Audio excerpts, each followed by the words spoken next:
Well, one thing you don't want to signal too much. When we go in, we went in very hard, and we didn't tell anybody about it because we wanted surprise. Who knows better about surprise than Japan? Okay? Why didn't you tell me about Pearl Harbor? Okay? Right? He's asking me. Cuba anda bayangkan situasi ini sebentar. Anda sedang duduk di dalam sebuah bilik mesyuarat kalis bunyi yang sangat berprofil tinggi. Bilik yang penuh dengan ketegangan. Betul, penuh ketegangan. Di hadapan anda sekarang adalah sekutu ketenteraan dan juga rakan dagang terbesar negara anda. Ya. Anda ada bersedia untuk bincangkan isu-isu kompleks macam ancaman nuklear, kestabilan serantau dan ekonomi bernilai trilion dolar. Tapi tiba-tiba, Tanpa sebarang amaran. tepat sekali, tanpa sebarang amaran, sekutu anda mencondongkan badannya ke depan, dia pandang tepat ke mata anda dan berkata, "Mengapa anda tidak memberitahu saya tentang Pearl Harbor?" Oh, wow. Itu satu pembukaan yang memang meremangkan bulu roma. Sangat mengejutkan, kan? Ya, ia melanggar kiranya setiap peraturan tidak bertulis tentang diplomasi moden. Benda-benda melanggar peraturan. Jadi selamat datang ke sesi kupasan mendalam kita hari ini. Untuk anda yang sedang mendengar, misi kita hari ini adalah untuk merungkai dan menganalisis satu transkrip perbualan diplomatik yang sangat berprofil tinggi. Satu sumber yang sangat padat hari ini? Ya, ia diambil daripada satu fail video yang merakamkan pertemuan antara seorang tokoh Amerika dan seorang pegawai tinggi Jepun. Dan sumber yang kita ada di tangan hari ini, ia menunjukkan perbezaan yang amat ketara dalam gaya komunikasi manusia di peringkat tertinggi. Sangat kontras. Betul. Di satu pihak, kita akan melihat taktik macam taktik kejutan secara berterus terang. Manakala di pihak yang satu lagi, kita ada bahasa diplomatik tersusun yang direka khusus untuk menjinakkan api yang sedang marak. Tapi sebelum kita menyelam lebih dalam ke arah teks ini, ada satu peringatan penting yang perlu kita tetapkan untuk anda yang sedang mendengar. Silakan, ini bahagian yang penting. Transkrip ini melibatkan nama-nama politik berprofil tinggi, tahu tak? Macam ada rujukan kepada Donald dan ia menyentuh titik-titik sejarah yang sangat sensitif. Jadi, matlamat kita di sini bukan sama sekali untuk memihak. Ya, kita kekal neutral. Tepat. Kita tidak berada di sini untuk menyokong sayap kanan, sayap kiri atau mana-mana agenda politik. Tugas kita hari ini adalah neutral sepenuhnya. Kita cuma mahu menganalisis secara objektif teks ini. Kiranya kita nak kaji strategi komunikasi di sebaliknya lah, kan? Betul. Kita nak faham mekanik bagaimana pemimpin dunia berunding secara tertutup. Setuju sangat. Kita hanya mau membedah taktik perbualan ini. Dan mari kita mulakan dengan isu yang paling menonjol dalam bilik mesyuarat itu. Bahagian awal perbualan ini secara eksklusif didominasi oleh tokoh Amerika tersebut. Bahagian yang memfokuskan kepada ketidakbolehramalan. Ya, menurut transkrip, beliau menyatakan bahawa Kremlin masuk dengan keras dan merahasiakan tindakan mereka. Kenapa? Sebab mereka mahukan kejutan. Dan dari situlah datangnya soalan mengenai Pearl Harbor tadi. Betul. Beliau berkata, dan saya petik dari transkrip, siapa yang lebih tahu tentang kejutan selain Jepun? Mengapa anda tidak memberitahu saya tentang Pearl Harbor? Biar betul dia cakap macam tu secara berdepan. Ya, ada dalam teks. Saya cuba memahami logik di sebalik tindakan ini. Sebab selalunya kita beranggapan bahawa antara negara sekutu, diplomasi adalah tentang ketelusan, kan? Sepatutnya macam itulah. Anda mahukan rakan anda tahu apa yang anda sedang lakukan. Ini ibarat macam kita sedang bermain catur antarabangsa. Semua pemain sepatutnya melihat papan yang sama dan memahami pergerakan buah catur tersebut. Papan yang jelas untuk semua sekutu. Ya, tapi apabila saya membaca transkrip ini, nampak seolah-olah salah seorang pemain bertindak macam dia sedang bermain poker. Dia menyembunyikan kadnya. Betul. Dia menyembunyikan kadnya, dia menggertak dan dia secara tiba-tiba mengingatkan lawannya tentang satu trauma masa lalu yang amat besar. Jadi, adakah weaponisasi trauma sejarah seperti ini benar-benar satu taktik perundingan yang berkesan? Ia satu soalan yang berat. Kan? Adakah ia logik untuk membina hubungan moden? Jika kita melihatnya dari lensa diplomasi tradisional, ia nampak sangat tidak produktif. Nampak macam cari pasal. Betul, macam cari pasal. Tapi mari kita kaji mengapa tokoh ini menggunakan pendekatan sedemikian dari sudut teori permainan atau teori game. Okey, macam mana tu? Bagi penganut taktik ini, keboleh ramalan adalah satu kelemahan yang maut. Jika sekutu atau musuh anda boleh meramal langkah anda, mereka boleh bersedia. Dan bila mereka bersedia, mereka boleh mengawal anda. Tepat sekali. Tokoh ini secara terang-terangannya memberitahu rakan sejawatannya, adakah anda percaya pada kejutan? Saya fikir jauh lebih daripada kita. Oh, jadi dia bangga dengan elemen kejutan tu. Ya, beliau mendakwa taktik inilah yang membolehkan mereka menumbangkan dua yang pertama dan akhirnya membentuk perikatan. Jadi kiranya apabila anda menjadikan diri anda tidak boleh dijangka, malah mungkin menakutkan, anda memaksa pihak lawan untuk menghabiskan seluruh tenaga mereka meneka apa yang akan anda lakukan seterusnya. Itulah matlamat utamanya. Beliau menggunakan rujukan Pearl Harbor bukan untuk membincangkan sejarah Perang Dunia Kedua. Habis tu, untuk apa? Untuk mencipta ketidakseimbangan emosi pada masa sekarang. Faham. Apabila anda mengingatkan sebuah negara tentang serangan mengejut paling terkenal mereka, anda sebenarnya sedang memegang cermin dan berkata, saya tahu apa yang anda mampu lakukan dan saya juga boleh menjadi sama tidak terjangka. Ia meletakkan pihak lawan dalam keadaan defensif yang berterusan. Pemegang inisiatif sentiasa mengawal bilik tersebut. Betul. Anda tidak memberi ruang untuk mereka bernafas. Itu satu cara melihatnya. Tapi saya agak skeptikal dengan keberkesanan jangka panjangnya. Kenapa pula? Sebab bila saya baca bahagian ini, saya sedar sesuatu. Ketidakselesaan itu bukanlah satu kesan sampingan perbualan. Ia adalah senjatanya. Ya, ia adalah senjatanya. Namun, jika anda sentiasa memegang senjata di kepala sekutu anda, pada suatu tahap, mereka mungkin akan mencari jalan untuk melucutkan senjata itu. Atau sekurang-kurangnya menyutralkannya. Tepat. Yang membawa kita kepada persoalan yang paling kritikal dalam analisis kita hari ini. Jika senjata utama Amerika di sini adalah kejutan dan tekanan psikologi, bagaimana Jepun bertahan terhadap serangan ini tanpa memburukkan keadaan? Di sinilah kita melihat kebijaksanaan sebenar diplomasi Jepun dalam transkrip ini. Mereka tak melenting langsung kan? Langsung tidak. Mereka berhadapan dengan retorik yang provokatif, namun respons mereka langsung tidak beremosi. Jadi apa yang mereka buat? Jepun melaksanakan apa yang kita panggil sebagai strategi perundingan asimetri yang sangat berstruktur. Tunggu sebentar. Perundingan asimetri. Saya selalu dengar istilah ini dilemparkan dalam artikel sains politik atau berita antarabangsa. Ya, ia terma yang popular. Tapi mari kita pecahkannya untuk kami yang mendengarnya. Apa maksud sebenar terma ini dalam konteks bilik mesyuarat tersebut? Boleh, tak ada masalah. Bayangkan dua petinju di dalam gelanggang. Tapi seorang beratnya 100 kg dan seorang lagi hanya 60 kg. Okey, perbezaan saiz yang sangat ketara. Betul. Petinju yang lebih ringan tidak boleh menggunakan gaya berlawan yang sama. Jika dia bertukar-tukar tumbukan secara langsung, dia pasti akan tewas, tumbang terus. Tepat.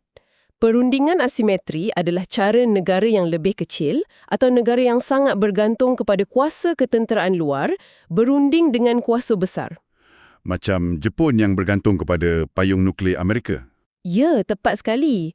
Anda tidak melawan kekerasan dengan kekerasan. Anda menggunakan momentum lawan untuk keuntungan anda. Macam seni mempertahankan diri Aikido. Analogi yang sangat bagus. Dan saya dapat melihat buktinya dengan jelas dalam teks ini.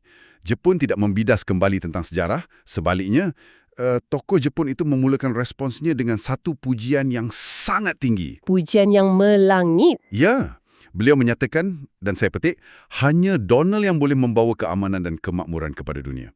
Apabila saya mula-mula membaca baris ini, saya fikir adakah ini sekadar membodek? Ramai yang akan berfikir macam tu. Kan, adakah mereka hanya menyerah kalah kepada ego pihak lawan? Sangat mudah untuk kita menafsirkannya sebagai sekadar membodek.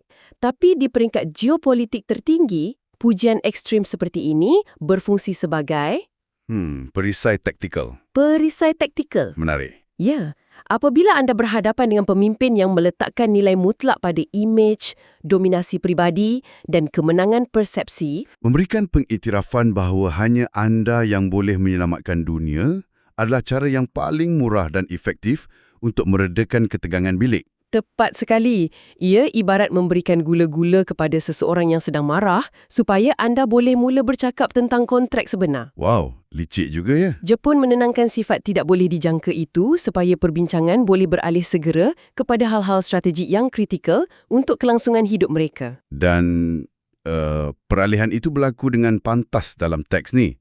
Selepas pujian tersebut diberikan, fokus teks bertukar serta-merta kepada persekitaran keselamatan global masa kini. Mereka terus ubah topik. Betul. Tokoh Jepun itu mengemudi perbualan ke Timur Tengah, secara spesifik merujuk kepada Iran dan pembangunan senjata nuklearnya yang dikategorikan sebagai tidak boleh dibenarkan. Satu lonjakan topik yang jauh. Dan di sinilah saya benar-benar terhenti membaca. Mari kita lihat peta dunia sejenak. Geografi menempatkan Jepun jauh di sudut Pasifik Timur. Ya, sangat jauh dari Timur Tengah. Jadi, mengapa seorang pegawai tinggi Jepun menggunakan masa pertemuannya yang terhad dan amat berharga dengan sekutu terkuatnya untuk bercakap panjang lebar mengenai Iran dan Selat Hormuz? Nampak macam tak logik kan? Sangat tak logik. Tidakkah itu merugikan masa yang sepatutnya digunakan untuk ancaman di depan pintu rumah mereka sendiri? Keheranan anda itu berasas jika kita hanya melihat pada peta geografi biasa. Tapi jika kita melihat pada peta ekonomi tenaga, Ceritanya berbeza sama sekali. berbeza sama sekali. Geografi menempatkan mereka di Pasifik, ya. Tapi urat nadi kelangsungan hidup negara Jepun mengalir melalui Timur Tengah. Boleh terangkan mekanik logistik tenaga ni sikit? Boleh. Jepun adalah sebuah negara pulau maju yang hampir tidak mempunyai sumber tenaga bahan api fosil domestik yang mencukupi. Mereka terpaksa import hampir semuanya? Betul, sebahagian besar import minyak mereka yang menggerakkan setiap kilang, setiap kereta dan setiap lampu di Tokyo perlu melalui satu laluan sempit di Timur Tengah yang dipanggil Selat Hormuz. Jadi, kalau Selat Hormuz tertutup atau menjadi zon perang, Jika Selat Hormuz tertutup, kelangsungan ekonomi Jepun bukan sekadar terjejas. Mereka berhadapan dengan ancaman kelumpuhan total dalam masa beberapa bulan sahaja. biar betul, hanya beberapa bulan. Ya, ia sangat kritikal. Oleh itu, apabila tokoh Amerika itu memberikan fokus kepada tekanan terhadap Iran, ia secara kebetulan atau strategik selari dengan kebimbangan eksistensial Jepun. Saya mula nampak pertaliannya. Tapi, dan ini adalah bahagian yang paling penting dalam teks kita, Jepun tidak mengemukakan isu ini untuk sekadar meminta tolong. Betul. Transkrip ini menyebut dengan jelas bahawa Jepun telah mengambil tindakan proaktif. Mereka tunjukkan bukti. Ya, Menteri Luar mereka pada masa itu, Motegi, telah secara langsung menghubungi Menteri Luar Iran. Teks itu menyatakan Jepun memberitahu Iran supaya menghentikan serangan ke atas negara jiran dan Selat Hormuz. Tindakan yang berani untuk sebuah negara yang jauh. Sangat berani. Ini bukan gaya diplomasi, tolong selamatkan kami. Ini gaya diplomasi, lihat apa yang telah kami lakukan untuk agenda kita bersama. Pemerhatian yang tajam. Dalam diplomasi yang bersifat transaksional, terutama dengan sekutu yang sangat menghargai konsep menang dan keuntungan, Anda tak boleh datang ke meja perundingan dengan tangan kosong. tepat jika Amerika menganggap isu Timur Tengah sebagai keutamaan keselamatan mereka, Jepun menunjukkan bukti bahawa mereka adalah aset, bukan liability. Mereka membuktikan nilai mereka. Ya, dengan campur tangan secara langsung dengan Iran, Jepun sedang membuktikan nilai geopolitik mereka. Mereka menyelaraskan dasar luar mereka untuk menunjukkan bahawa mereka juga memikul beban. Beban dalam persekitaran keselamatan yang seperti yang disebut dalam teks sangat teruk. Betul. Mereka tunjuk mereka berbaloi untuk dilindungi. Saya mula nampak coraknya di sini. Jepun pada asasnya sedang membayar macam membayar cukai diplomatik. Analogi yang menarik, cukai diplomatik. Kan? Mereka menunjukkan utiliti mereka di Timur Tengah, tempat di mana sekutu Amerika mereka sedang memfokuskan perhatian, supaya mereka mempunyai modal yang cukup untuk membeli apa yang sebenarnya mereka perlukan. Dan apakah yang mereka perlukan itu? Keselamatan di rantau mereka, yang mana ia membawa kita kepada kesimpulan perbualan ini. Selepas meletakkan wang mereka di atas meja geopolitik mengenai isu Iran, pegawai Jepun itu dengan cukup teratur membawa keseluruhan perbualan kembali ke wilayah asalnya. Iaitu keselamatan Indo-Pasifik. Tepat sekali. Dan inilah matlamat utama keseluruhan respons berstruktur mereka. Selepas meredakan provokasi, memberikan pujian dan membuktikan nilai mereka sebagai rakan kongsi yang proaktif, Mereka kini mempunyai hak untuk menuntut pulangan pelaburan. ya, tokoh Jepun tersebut menekankan bahawa persekitaran di Indo-Pasifik tidak kurang sukarnya berbanding Timur Tengah. Cara perbualan ini ditamatkan adalah bahagian yang paling menarik untuk saya analisis. Tokoh Jepun itu menyatakan rasa syukur yang amat sangat kerana Donald meletakkan kepercayaan yang mendalam kepada Jepun. Satu lagi ayat penutup yang manis. Ya, dan kemudian beliau menggunakan satu frasa yang sangat spesifik. Beliau menyatakan harapan dan penghargaan agar Amerika kekal komited kepada perikatan mereka yang tidak berbelah bahagi. Perkataan yang sangat penting, tidak berbelah bahagi. Berhenti sejenak di situ untuk kita fikirkan maksudnya. Tidak berbelah bahagi. Ia kedengaran seperti satu penutup yang sangat sopan dan diplomatik. Pada luarannya, ya. Tapi bila saya teliti kembali, adakah perkataan ini sebenarnya satu perangkap lisan?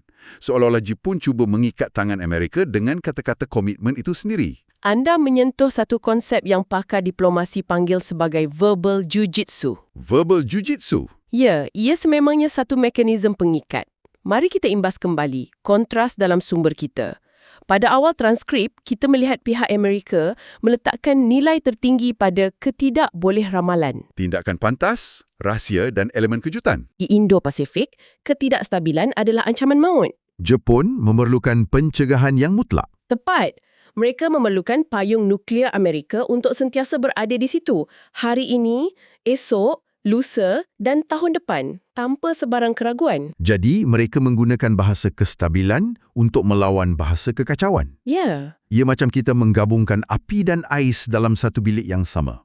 Amerika mahu menjadi api yang marak dan tidak dapat diramal. manakala Jepun pula, Jepun pula menggunakan bingkai struktur, macam pujian dan logik sumbangan tadi, untuk memaksa api itu membeku menjadi ais yang tidak berbelah bahagi di Pasifik. sintesis yang sangat tepat. Dan itulah seni pengurusan perikatan yang sebenar. Negara sekutu tidak semestinya perlu mempunyai gaya komunikasi yang sama. Atau berkongsi pandangan dunia yang serupa tentang cara sesuatu harus dilakukan. Betul.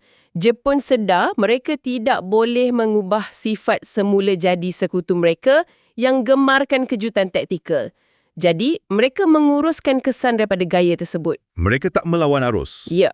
Mereka membiarkan Amerika menang dalam hal retorik dan emosi bilik mesyuarat asalkan Jepun mendapat kemenangan praktikal. Kemenangan praktikal dalam bentuk jaminan keselamatan fizikal yang stabil di rantau mereka. Tepat sekali. Wow. Ini benar-benar mengubah cara saya membaca berita selepas ini.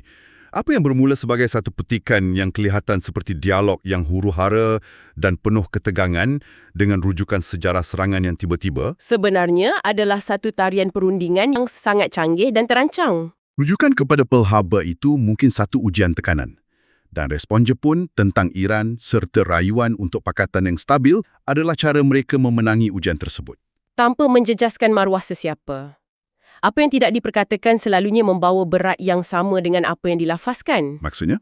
Fakta bahawa Jepun memilih untuk mengabaikan sepenuhnya umpan provokasi sejarah itu dan terus memfokuskan kepada krisis kelangsungan hidup masa kini, ia menunjukkan pragmatisme tahap tertinggi. Mereka menolak untuk bermain permainan poker emosi. Betul. Dan sebaliknya, berkeras untuk terus bermain catur strategik. Okey, mari kita rumuskan untuk anda yang sedang mendengar, apa sebenarnya intipati yang telah kita perah daripada sumber rujukan hari ini? Satu perjalanan teks yang agak panjang hari ini. Ya. Kita bermula dengan satu transkrip yang pendek, tapi ia menjadi tingkap kepada pertembungan dua falsafah antarabangsa yang berbeza. Di satu pihak, taktik mengejut. Betul. Di satu pihak, kita nampak wujudnya kepercayaan kukuh terhadap keberkesanan taktikal. Teori di mana elemen kejutan secara tiba-tiba dan ketidakselesaan psikosejarah adalah senjata utama untuk mengekalkan dominasi. Manakala di pihak yang satu lagi, Kita melihat keperluan strategik untuk membina struktur di sekeliling ketidakboleh-ramalan tersebut. Membina perikatan yang stabil dengan membuktikan nilai diri secara proaktif, seperti diplomasi laluan tenaga di Selat Hormuz. hanya untuk memastikan struktur pertahanan di Indo-Pasifik kekal? Ya, kekal tanpa berbelah bahagi. Dan jika kita zoom keluar kepada gambaran yang lebih besar, persoalannya ialah, mengapa anda perlu peduli tentang semua ini? Ya, untuk anda yang mendengar, kenapa ini penting? Dalam dunia kita hari ini, anda sentiasa dihujani dengan maklumat pantas, klip video berdurasi 15 saat di media sosial dan tajuk berita yang direka untuk mencetuskan kemarahan atau reaksi emosi. Memang setiap hari kita hadap benda ni. Sangat mudah untuk kita mentafsirkan kenyataan pemimpin dunia hanya pada nilai permukaan kata-kata mereka.